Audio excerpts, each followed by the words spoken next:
What's up, folks? What's up? Sunsaver here. Um, this video, I'm feeling kind of playful today. Uh, Sorry about that. I apologize. Apologizes for how I was acting so silly today. But I finally got me a package of cheap cigars and a Coca-Cola. Uh, yeah, I'm just feeling goofy today. I don't know. I've been so depressed lately. I figure I got to shake it off somehow. Just act silly. Maybe make a video. I haven't made a video in a long time. Lost my monkey girl. The love of my life. She's so sweet. You all can go back, look through my videos. Just click on videos and then search down way through, and you'll find several really good videos of my monkey girl. One where she's outside, she jumps in the chair, and I pet on her for a minute. Oh, it's a great video. My heart is broken, but she died peacefully in her sleep. So she was only ill for a short time. She didn't have to go to a vet and freak out and suffer and then die anyways at a vet or something. So she just died at home peacefully in her sleep. That's about the best I can say on that. Uh, it's gonna take me. I'll never get over her. That's all there is to it. Best cat I ever had. My girl was very smart for a cat, but she would follow orders. She'd like, come here, sleep here. Don't block my legs. Lay here. Let me cuddle you. And she would just do it. And also too, anytime, sometimes I would just kind of, break down, start crying here by myself so much all these years. And sometimes I would just maybe even think about losing her, and I would start crying. She would come running down out of the attic, or from she was sleeping under the bed, or in the outside, or what. I don't care where. She'd come start scratching at the door, meowing to get in. If she was an addict, she'd come. She'd wake up. I mean, she snored too. That's another thing. She snored, sounded just like my mom. God bless her heart. My mom used to snore pretty bad. You could hear her all the way down the hall, just sawing them logs away. Uh, Anyhow, I want to make another video this time about getting serious a little bit now, as if my love for my girl wasn't serious enough. I'll just get depressed if I keep talking about her. Uh, I just want to make this video for my buddy Sonny at Paranormal Chop Shop. Shout out, bro. Uh, cool videos, cool job that you do too, by the way, repairing stuff like that. And cool that you know how to use that little, we was talking about there with the X and Y, like joystick stuff.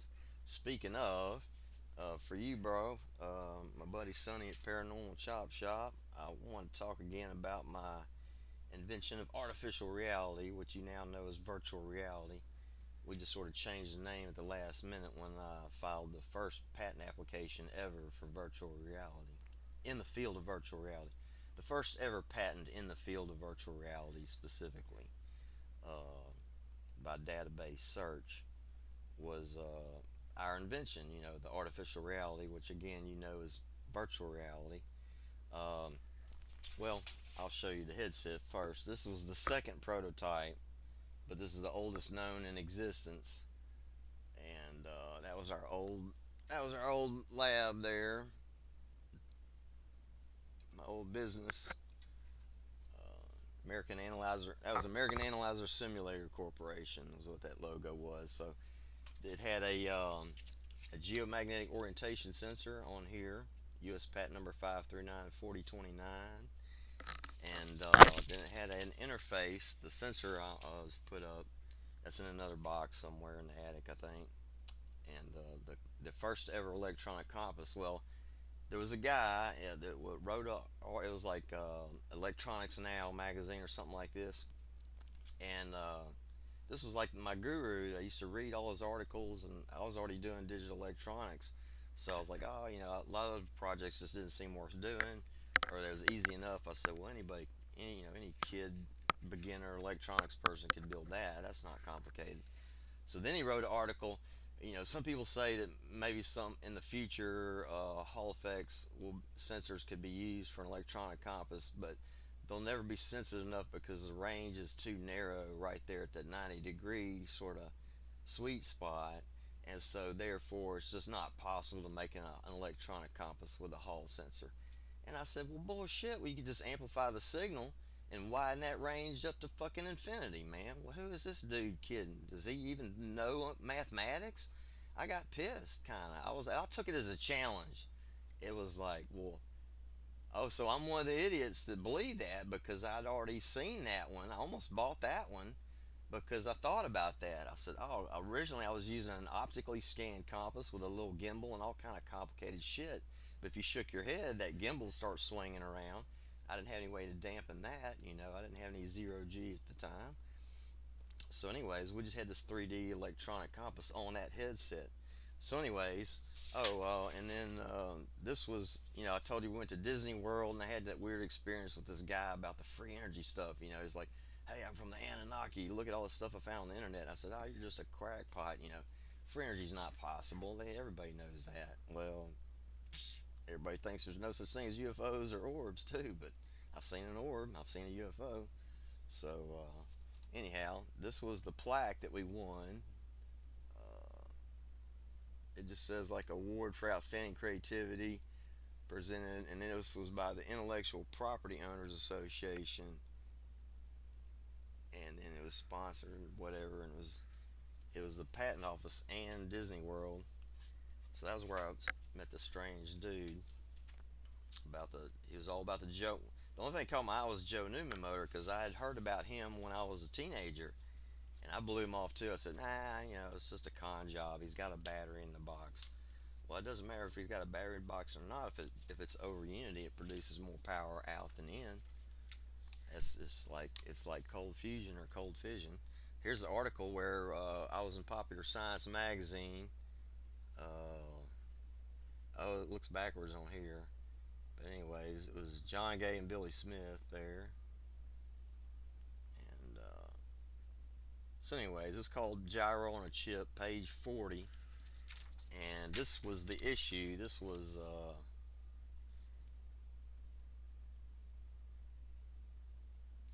where's the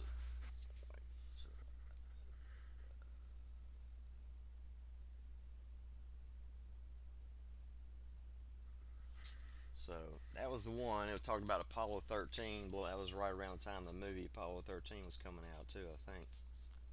But that was when the public first knew. We started on the idea of artificial reality back in '89. We were inspired by Hollywood and by Star Trek Next Generation and shit like that. So, yeah, in 1989 is when we came up with the idea, invented virtual reality. And here was this was my homemade circuit board. Again, there's my logo. This one was hand drawn, but later I was doing printed circuit boards. But I'm not gonna bother y'all with that. I just want y'all to see my handiwork on here. And so this went into the serial mouse port of the computer, and this one went into the printer port of the computer. And I had different power stuff went into here. And on the front there was a digital readout, and so there was 8 LEDs, and it was coded to 8-bit. But 8 bits is really a lot of data, and this was in real-time data acquisition. So in other words, the analog sensor would go in here, and the sample rate, there was a chip on here too. It was very advanced technology. So that's not there anymore, because that's even now that would still be considered advanced technology to some parts of the world. So anyhow,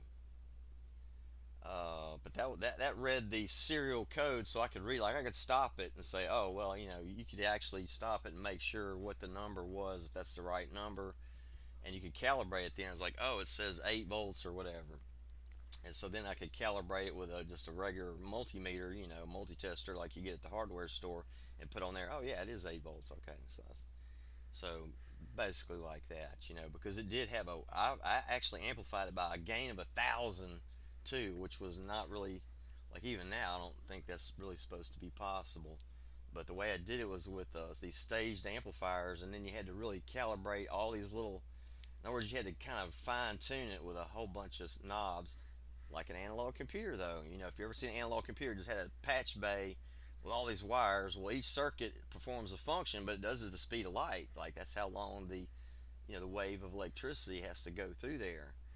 And so analog computers literally work at the speed of light. So it's just like you turn a dial, wind speed, that speed, answer. The answer is there as you're changing. Like here's the answer in real time as you're changing, blah, blah, blah, up to 10, and their wind speed 10 miles per hour. And then turn this dial up blah, blah, blah, blah, to whatever. The analog computer does that instantaneously, even if it's a mechanical. They actually used to have mechanical, what they call fire control computers on the Navy ships. And so, yeah, I used to have a bunch of books on that. I think I still have one or two maybe about. No, I actually saw a video, an old like declassified video about how, but somehow I already knew how all those mechanicals, based on like Charles Babbage's mechanical computer. It was the guy. He really inspired me. That was really kind of one of the first things. I was like that, and then there was this Morse guy with a telegraph, which led, of course, to the telephone. But I just get those two things. I was only like 7 or 8 years old, man, and I read about them, and I was like, wait a minute, this guy Charles Babbage, his computer, computers for kids, and I was like 7 years old, and it was just talking about Charles Babbage and the history of computers, and it just had like ENIAC, and that was like all they had. The book was like from the early '70s or something. So, or IBM 1680 was the fanciest thing that was out there, I think, and Fortran, used Fortran, and so anyhow, I got fascinated by computers, this Charles Babbage mechanical computer, and I thought I come up with this idea for an anachronistic computer, and literally at 8 years old, and I said, well, first I wanted to build a robot though, and I did that. But by the time I was like 10 or 11, I was really starting hard on this mechanical computer idea that was going to sort of combine. It was anachronistic, like let's just suppose I went back in time and if I got stuck, just like in the Back to the Future 2 or something. I go back in time and I get stuck in 1880s, and what can I build? And so using like Charles Babbage's ideas, but then they had the light bulb was already, they already had a little light bulb going around that time, late 1880s or whatever, let's say 1890. I already have electric motors, so I can use light bulbs, switches, electric motors, and they already had like batteries of all types. They even had like the Edison storage cell, which was the first lithium-ion battery. I got books that prove that too. Like they just been kind of hiding. It wasn't invented in the 80s or 90s by John Goodenough. The lithium-ion battery has been around at least since Thomas Edison's day, because he originally had credit for it. But then those books all just got burned and vanished or destroyed over time. So I happened to find this book at an antique store. Anyhow, real textbook, from over 100 years ago, talking about lithium. Lithium salts is the secret ingredient, is what it talks about. That makes the reaction more powerful. And then, Edison's new car with 1,000-mile range. Electric car. I'm like, what? This is from 100 years ago. So yeah, shit's real, man. But this was pretty cool. This was a well, there's one of the logic chips is still in there. 7447 is still in there. That's cool. But yeah, all my little hand wiring too. These are surface mount too. Those are very tiny little surface mount parts. So that's kind of cool. I just want to show that off. And again, the headset. This was like again the second. The first one had a gimbal. We showed that to Dr. DeFanny at the University of Chicago. Billy and I did. But this is the headset that I made with two pocket televisions from Radio Shack. So Radio Shack was already making pocket televisions around 1992, 93 is when this one was built, and the patent had already been filed and everything too when by the time this was built. But and again, I had to change at the last minute. Jurassic Park come out, was talking about virtual reality this, virtual reality that, and Wired magazine came out all of a sudden out of the blue, and it's like virtual reality this, virtual reality that. Well, we were already doing it. We were calling it artificial reality, and I'm like, where'd they get why are they calling it virtual reality? Oh, because they don't want people to know they stole the idea from us because we're calling it artificial reality. So, but they had already coined the phrase, and it was in the popular press, and in the, again, it was in movies like Jurassic Park, talking about the futuristic virtual reality that John Gay and Billy Smith are already doing down there in West Monroe, Louisiana. They didn't come out with that part though. Even in this article, it says, "Oh, they hope to market in the field of virtual reality." No, the patent itself, if you look at it, is for virtual reality. It says a sensor, a headset, a binocular or 3D heads mounted display, a computer program, and a computer. You have those four things as virtual reality. But the thing about this was it worked on the Earth's magnetic field, so it's mobile. I'm not limited to a little radio transmitter here or a laser rangefinder or some other sensor. See what they've been using, has to have the head tracker has its own little radio or Wi-Fi right there beside it. This was totally mobile. You could just have a whole gymnasium to walk around in, and as long as you had what they call augmented reality, we already had the idea for augmented reality. I was going to use laser trackers just to tell where the floor was, so the computer would project a floor, even with whatever floor. Like there could be some stairs. Well, the computer would see the stairs and project them where you could actually climb them, even though you're totally immersed in a blocked out virtual world. So the computer would sort of augment the reality, but because it's mobile now, you can just walk around and it's tracking you. So it's not going to let you fall down. It's not going to let you bump into anybody else.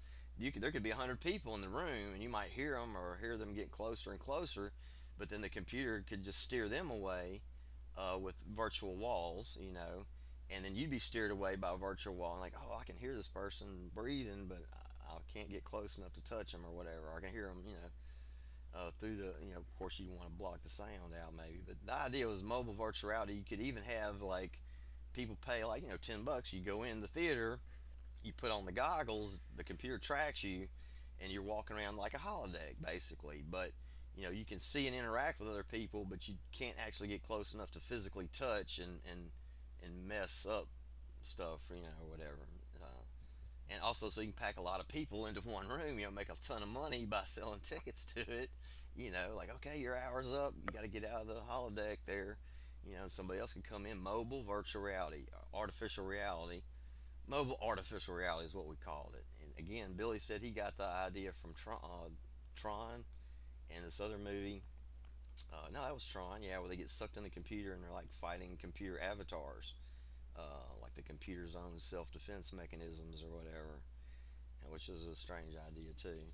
But that's very prophetic. It was like early '80s when that movie Tron, the first Tron, came out, and so we both were kind of felt inspired by that. But that was what gave him the idea to ask me. He said, "Well, could you build some kind of totally immersive thing that tracks your head somehow?" And so you could walk around in there, like mount a TV in front of you, and then a robot rolls in front of you or something. I said, no, it's just too much mechanical. I didn't want to do the mechanical stuff.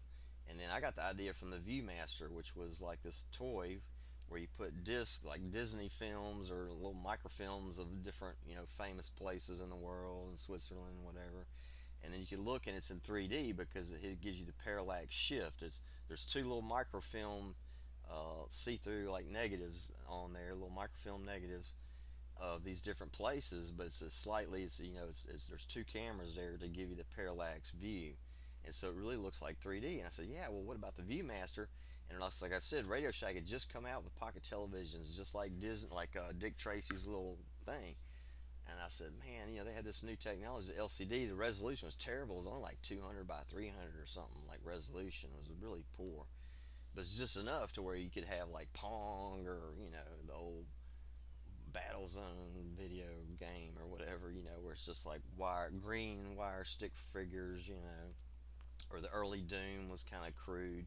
Like that was the first really good 3D kind of that I remember coming out, was a video game called Doom. But oh man, all the blood and get violence, I don't appreciate that. I mean, that really used to bother me. I never was into all the blood and violence. Well, I promote that. Have a video game where it's like, you're either you're fighting aliens or you're just you're doing something exciting. Like spies or Dungeons and Dragons or anything. Where there's some kind of an adventure or plot, not just have it where you're just randomly shooting at things. Asteroids and Space Invaders. But after that, that kind of gets old. You're just shooting things. So, anyways, that's my take on video games. No more lecturing the world on that. But no, I just really just want to show my buddy Sonny. Oh, what it was when I approached these companies like uh, the one I talked about in our chat. This kind of blew me off. Like, oh, this guy's crazy. And he's like, well, this. I was contacted by one engineer. All these videos I've made. Of course, I still only have 400 subscribers. So that doesn't help. It's really not. I don't know how to get my word to the right people. Seems like. But I mean, I try to put my name out there and everything, and nobody ever contacts me. So, like I said, I'm gonna kind of give up on trying to market. Also, there's just some things that don't really probably belong in the public domain. Like, so I had this crazy idea for a new tech startup, and it would really be sort of like a new type of corporation, a new type of mega corporation that just sort of forms as a mega corporation early on, even though it's just a tech startup. So, in other words, it would be like a compound, it would be like a libertarian democracy of conglomerated corporations. So it's not really compartmentalized. Um, in other words, instead of being like highly compartmentalized, what it would be very much shareholder owned. But everybody who's a shareholder has a vested interest. So, like, either they're a lawyer that already works for the company, also, or they're so in other words, the shareholders are also the owners of a pretty big corporation that has a very secretive kind of structure to it. And and so I don't know. I mean, you might even have to move to Nevada or something to do kind of what I'm talking about. But it'll all be perfectly legal, nothing illegal. Also, it'd be very patriotic. So in other words, it'd be very libertarian, but also sort of like military people, people that already had like high security clearances or something, but also that you'd vet them really well, so to make sure they're not like a double agent, or they're just like. Now, I'm not saying you couldn't take somebody that's like a traitor to their country if it's an enemy of the USA. Like, so in other words, if it was just somebody that's bilking basically robbing the Chinese party or robbing them, anybody. Again, it's going to be a transnational corporation. So from the very get go, it's already like a transnational mega corporation. But it's going to be totally based and created. In other words, it could have transnational owners, but you're not going to break any ITAR restrictions, so you're not going to transfer any advanced technology to any other nation outside of the USA. That's what seems to get me stuck, I guess, because I don't know. I guess something I was like Hitachi was kind of approaching me for a minute, and then they backed away because I've said I'm not going to transfer this to anybody but American-owned corporations. It's all in my head too. I've literally gotten rid of all my drawings and plans, and all the motors are broke. Well, that one blew up right in front of Chamber of Commerce. I was texting him about this. Yeah, I could show you the remnants of it maybe, but that sucker literally just shredded itself. It just kind of went. Wah! At first I showed him, like, "Wah." So I'm running the motor, but I'm also powering a light, and I'm putting out really the same or more voltage going into it.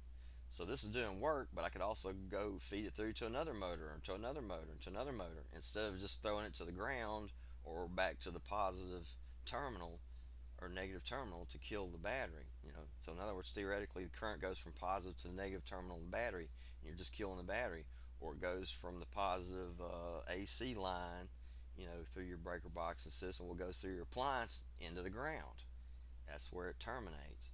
You're just throwing away all that electricity, and you're just heating the room with your induction motor thing or whatever. It's really also the induction motors is the weakest, crappiest. So, anyways, I was contacted by one engineer after all this publicity and making videos for 10 years now. All right. I was contacted by the U.S. Chamber of Commerce. That little motor blew up, and they freaked out. But then they're like, "Oh, well, you got to use your friends and family to pay for your patent. And maybe if you had a PhD on your team." I was like, "Oh Lord." So, but I mean, I hadn't heard boo from the Democrats either. So I'm not going to get into politics either. This technology that I have in mind could literally save the climate because it just makes carbon combustion insane. And it's really just based on things I've discovered, by after doing a lot of digging and researching into hidden information, I was just kind of inspired by this guy. Like I said, just some stranger out of nowhere. Nobody there approached me. All we saw was like old Chinese, looked like just Chinese businessmen maybe, or Japanese, looked like Japanese businessmen with their wives and stuff. And I was like, well, God, I guess all the electronics is already owned by Japanese and Taiwanese and everybody, and they want to buy it. But then, my thing, like I said, this had highly advanced Texas Instruments American made microchips that were very new to the market. I mean, I was basically beta testing really new advanced high speed data acquisition chips that used to be on the market. So I don't know what to tell you on that. I was afraid to sell it. Even this somebody came posing as a Canadian oil company, and I would recognize one. I had like it was just a little dude, is like cussed like a sailor. So I was like, is he an oil? It's like is he an oil cat or is he a sailor? Because I mean, like nobody in the real world uses the f bomb that many times for any reason. I mean, within context, yeah, but just like it was like he was overplaying it, trying to act like he's some kind of badass dude with a foul mouth, and I'm like, man, nobody says the f word that much. Come on, man. That's just really getting sort of obnoxious, sort of offensive, even offensive, really. Like you think just because I'm kind of a poor guy living in Louisiana that that's how we all talk, and I'm just some kind of crackhead, or I don't know. It was offensive. It was almost like he was down talking to me just because he had a lot of money, whoever he was. But I think obviously working for these oil companies has been shutting this shit down, man. Come on, those oil companies own all this like Newsweek where they come out, oh, the ponds of flash from the cold fusion. They don't know what they're talking about. No, they knew what they were talking about. These were highly accredited scientists at the University of Utah. Who was it said they didn't know what they were talking about? Harvard, MIT, people like this. And then the oil companies funded, a generous grant from Koch or the nuclear people. The nuclear fission people, they don't want uranium to become worthless too. Yeah, so all we need is water and salt? Oh, you mean like the ocean? All we need is water and salt, like the ocean. And then, of course, the special metals and special materials. But all that science gets hidden away. Somebody invents, this new type of liquid metal stuff. You see it in the Terminator movie, but you don't ever see the actual product. Oh, well, high-end golf clubs that are very expensive. Well, I had an idea for unbreakable reading glasses. They're very expensive, and operate also as safety glasses. But who's going to buy it? Who's going to make it? So you really got to form your own corporation. This is the idea. We form our own corporation. We start out with lawyers. This is another kind of crazy, well, you're just starting out with a bit den of thieves right there, huh? All right, all right. Yeah, the only good lawyer, well, that's why they bury him 6 feet under because the only good lawyer is a dead lawyer. I don't know. Um, Anyhow, no more lawyer jokes. Lawyers are useful. You got to have lawyers in the business world. It's a cutthroat world. You got to have lawyers to protect you. So you start out with a team of lawyers. They're already like patent trolling and seeing what we can patent and what we can't patent, who we could fight and fight them on what if we had to, like if they come after us. Now, we're not going to go on offense ever. This is strictly for defensive purposes. Do your research, do your research, do your like location, location, location, and do your research, do your research, do your research. So like I said, and then he texted me, Sonny texted me, well, where do you test this stuff? Because I know some people that want to test stuff like this, or that's what they do for a living. And so I thought about, well, that's kind of what I am. I like look things up. I said, oh well, if I can reproduce it and it works, the guy's telling the truth. I mean, his theory sounds like hogwash, and it might be, but it's close enough, and it seems to work for him. So if you build it and it works for you too, I kind of look at kind of what is he trying to say in his theory. Even if the theory is wrong, like I said, it can be totally wrong. The point is, he had to come up. He had a reason to come up with a hypothesis that was different than the standard hypothesis. And I call it hypothesis because some of these things are just not really accurate. Um,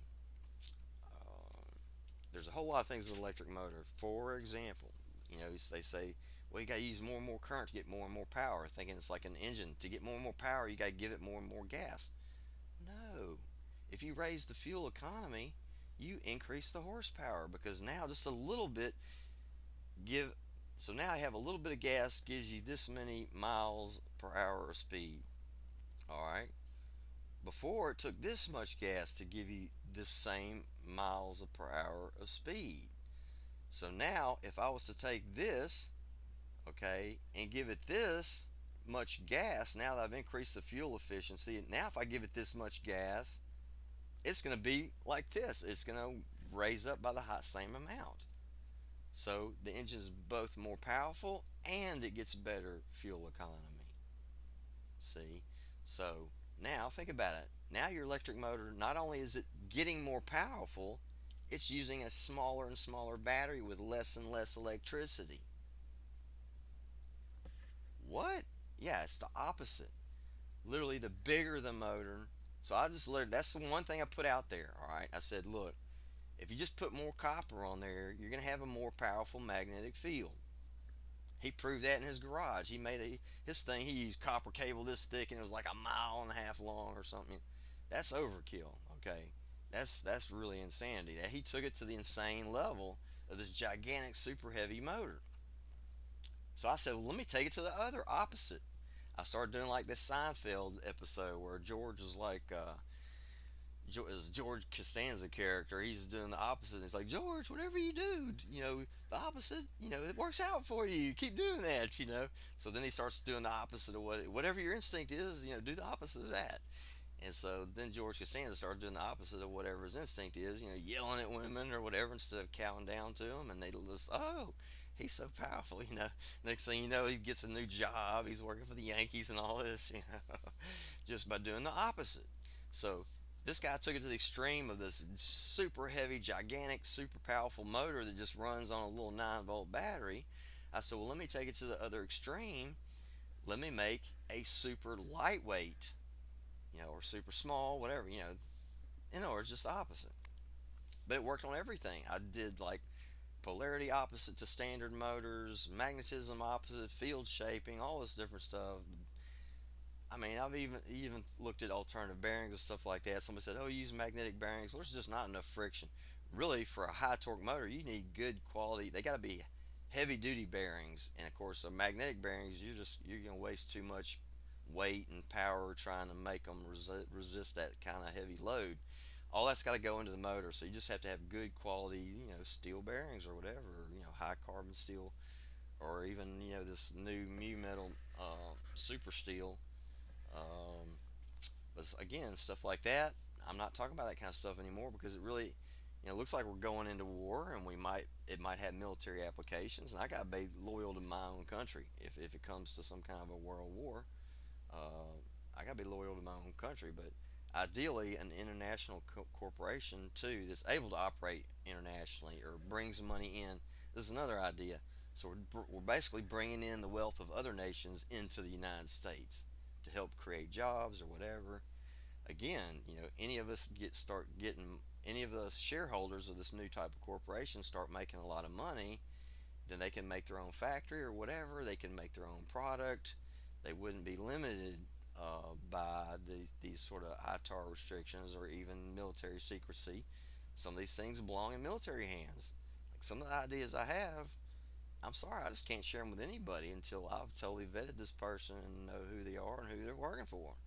And I'd like to transfer some of these ideas to somebody that could really use it, like a weapons maker. Some of these things have weapons potential. Some ideas I have in my head have weapons potential.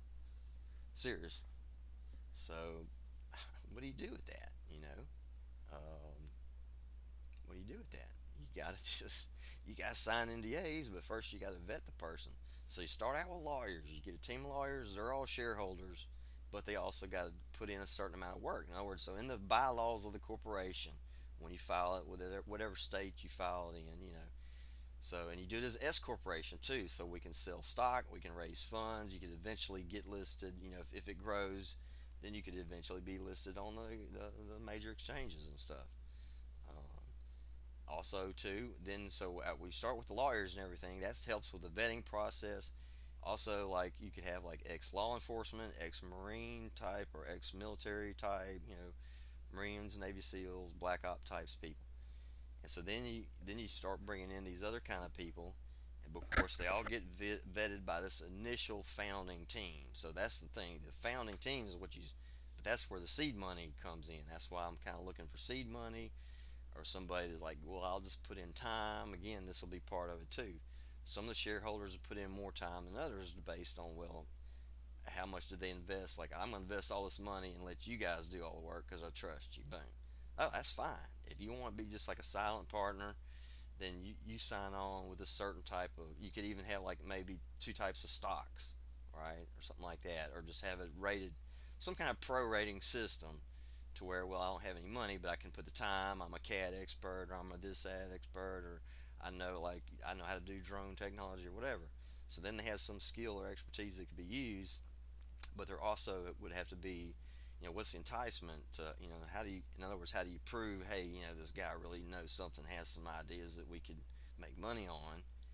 uh, I was approached by just one engineer, and he basically, because I have a history of successful inventions that win awards and stuff, so why couldn't they sell? They should be able to sell well too, but I don't have the means of production. I'm a poor guy, just an inventor, right? So I need my Westinghouse, or I need my Edison or something to promote it, and to make all the money too. But like I said, all I just need is a living income, and I'm willing to put in the time as being, a major shareholder too of writing all these patents. I had ideas for so many patents, but what's the point?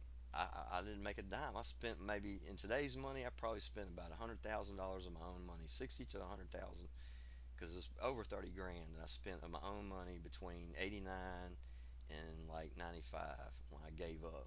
When I, went to Disney World and they showed me this 3D snake technology. It shouldn't have even existed. We didn't have glasses on or nothing. I was like, man, it was like IMAX theater, but this 3D thing just come out at you, and it was in the room, like it was over our heads and shit, like literally.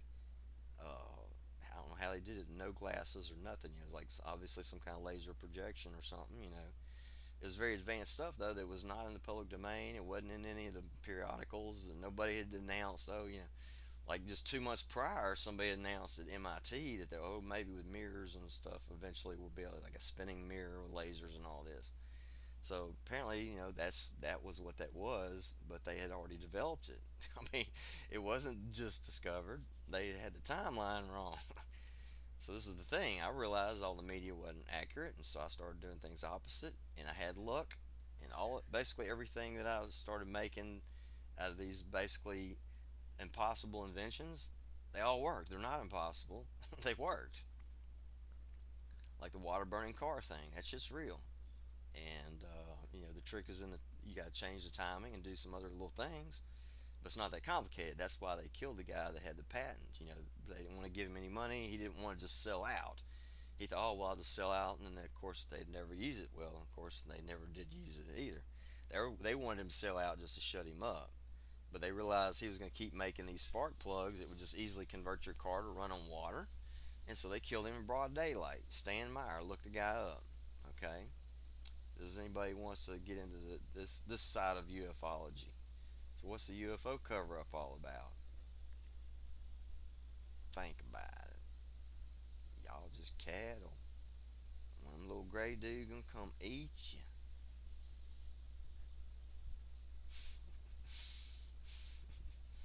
But hey, can't beat them, join them. That's the way I look at it. But I don't want to actually see one of them little dudes, and I want to know who's willing to fight them. Actually, that was another reason I was like, man, if anybody's really willing to build something that, either fight them or use it to your advantage, where you have a secret weapon that looks and acts and behaves and performs almost as well, super like ultra hypersonics or something, or just uh, again, it could be smoke and mirrors, or couldn't, maybe it's not. But the thing about it is, my shit has a history of actually working and being real. Like, people seen me riding around on my shit. I rode around on it.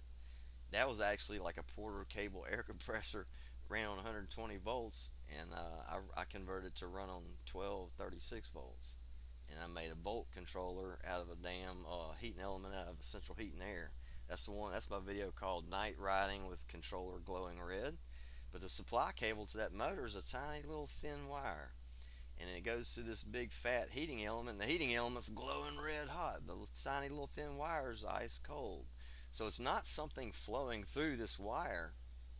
There's no current of electrons going through this tiny little wire fast enough at only 12 volts to make this 220. This is a 220 volt element too. I mean, it was just a short piece of it, yeah. But at the same time, 12 volts should not have been enough to get that hot, or the current should have been so low. If the current was that high, it should have burned that thin little wire up too, or the supply wire to the motor. If the current was that high, that little wire should have got very hot. If you've ever installed speakers or something, or worked on installing radio in a car, you short that with one of these thin little wires. You short that battery, that 12 volt battery. That sucker's gonna go poof, and it's gonna catch fire instantly. Trust me. And Sonny knows. Sonny from Paranormal Chop Shop knows. If you have a thin little wire like this, and you lay it across that positive and negative on a 12 volt car battery or truck battery, I was using well, those were just like little kid motorbike batteries, but those are still pretty high current, little lead acid batteries, you know. So, yeah, if that was just short out that much current, that sucker should have caught that wire on fire. It should have burned through that tiny little wire before that thick 220 heating element. And that wire is literally just rated for, it's not at 12 volts. It's not rated for more than 1 amp, 1 or 2 amps at 12 volts. So.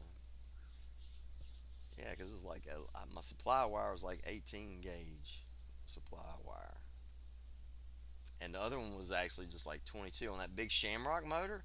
That's like 22, 24. Actually, I think that was actually 24 gauge wire. I thought it was 22 gauge telephone wire, but I think it was actually 24 gauge, which is even smaller, like a little motor winding wire. And it goes from the 18 volt lithium ion battery to this big giant motor. Y'all seen my Shamrock video? I don't know. I might have to post the link to the Shamrock. I think Sonny saw it though. Anyways, I've just been rambling on about my crazy ideas for a tech startup company. And again, it's everybody's an employee owner, so they have to do a certain amount of work, or otherwise they have to have a certain amount of excessive money investment, either continued investment or something, you know, like almost like a mutual, almost like a monthly mutual fund purchase or something. No, I don't know. I guess I can get into that more, on private emails with anybody that's interested in that. Oh, that one engineer, I never finished the damn story. So he's like, well, we're interested in how you wrap your motors, how they're wound. And I said, well, that's already in you just go watch my videos. I talk about it. I said, look, the size matters. The more copper wire you put on there, less current's going to go through. You got a higher resistance now, but you got a stronger magnetic field. So now everybody started making their like these little hoverboards or skateboards or whatever, and the little, toy RC stuff, but mostly like electric bikes and electric scooters. I started seeing where each arm of the motor is wrapped with a lot of heavy duty copper wire, and then like the rotor is actually on the outside of the motor. So the stationary part is the set of coils, and now the stator is turning. That's not really anything novel. What's different is instead of wrapping it like in the spiral pattern, like a spirograph, now they wrap each arm individually in a star pattern. And I was like, okay, well, I already said, I put this on Facebook. There's some ideas I wish that the corporate world would just go ahead and steal, and every electric motor manufacturer out there, please go ahead and steal this. Nobody can patent it because it's in the public domain. I made freaking YouTube videos about it. Shit. I'll show you can see the way it's wrapped. That each arm of the motor is wrapped individually instead of wrapped all around in a spiral form like that. That makes that alone, and put a lot more damn copper wire on there. Quit skimping on the copper. Give people what they pay for. You get what you pay for, right? So give them fucking quality, all right? So they put a lot of copper. Everybody started doing that. Thank you. Well, thanks for showing me that, Sonny, because I'm happy. That's what I intended.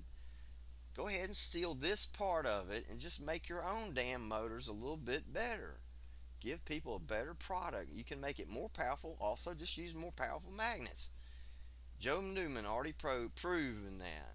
It's magnet power, magnet power. So he already proved that. Just put more powerful, neodymium magnets on there, Pay more if you have to for those. And charge the customer more for a better, damn, more powerful electric motor. Come on, get with the game. But the other shit, the ultralight electric, what I call super motors, I'm sorry, I just can't talk about it. It has weapons potential. It could literally be important to our nation's defense, and I just can't talk about that shit. They have to sign an NDA first, and I gotta vet them, whoever they are. And we also need a lot of money to just start up anything, to start this corporation, to start writing the patents. Also, those type of patents, they don't even need to be written where corporate spies could get a hold of it and beat us to market or anything like that. So there has to be some really deep secrecy in the working in the black, working offline. Like literally, I would have to have a car and gas to go down to the LSU Law Library or Dallas or wherever the nearest law library and do my own patent searching without really kind of looking over my shoulder too.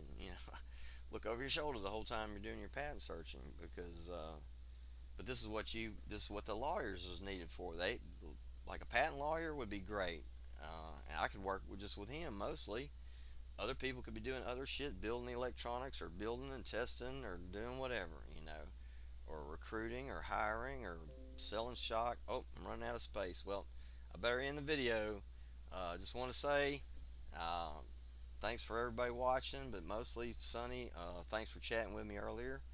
I just felt inspired. I've had all these ideas. I want to do something. Like I said, I need to be just get a job working at that place next door to you. Anyways, all right. Chat with you later.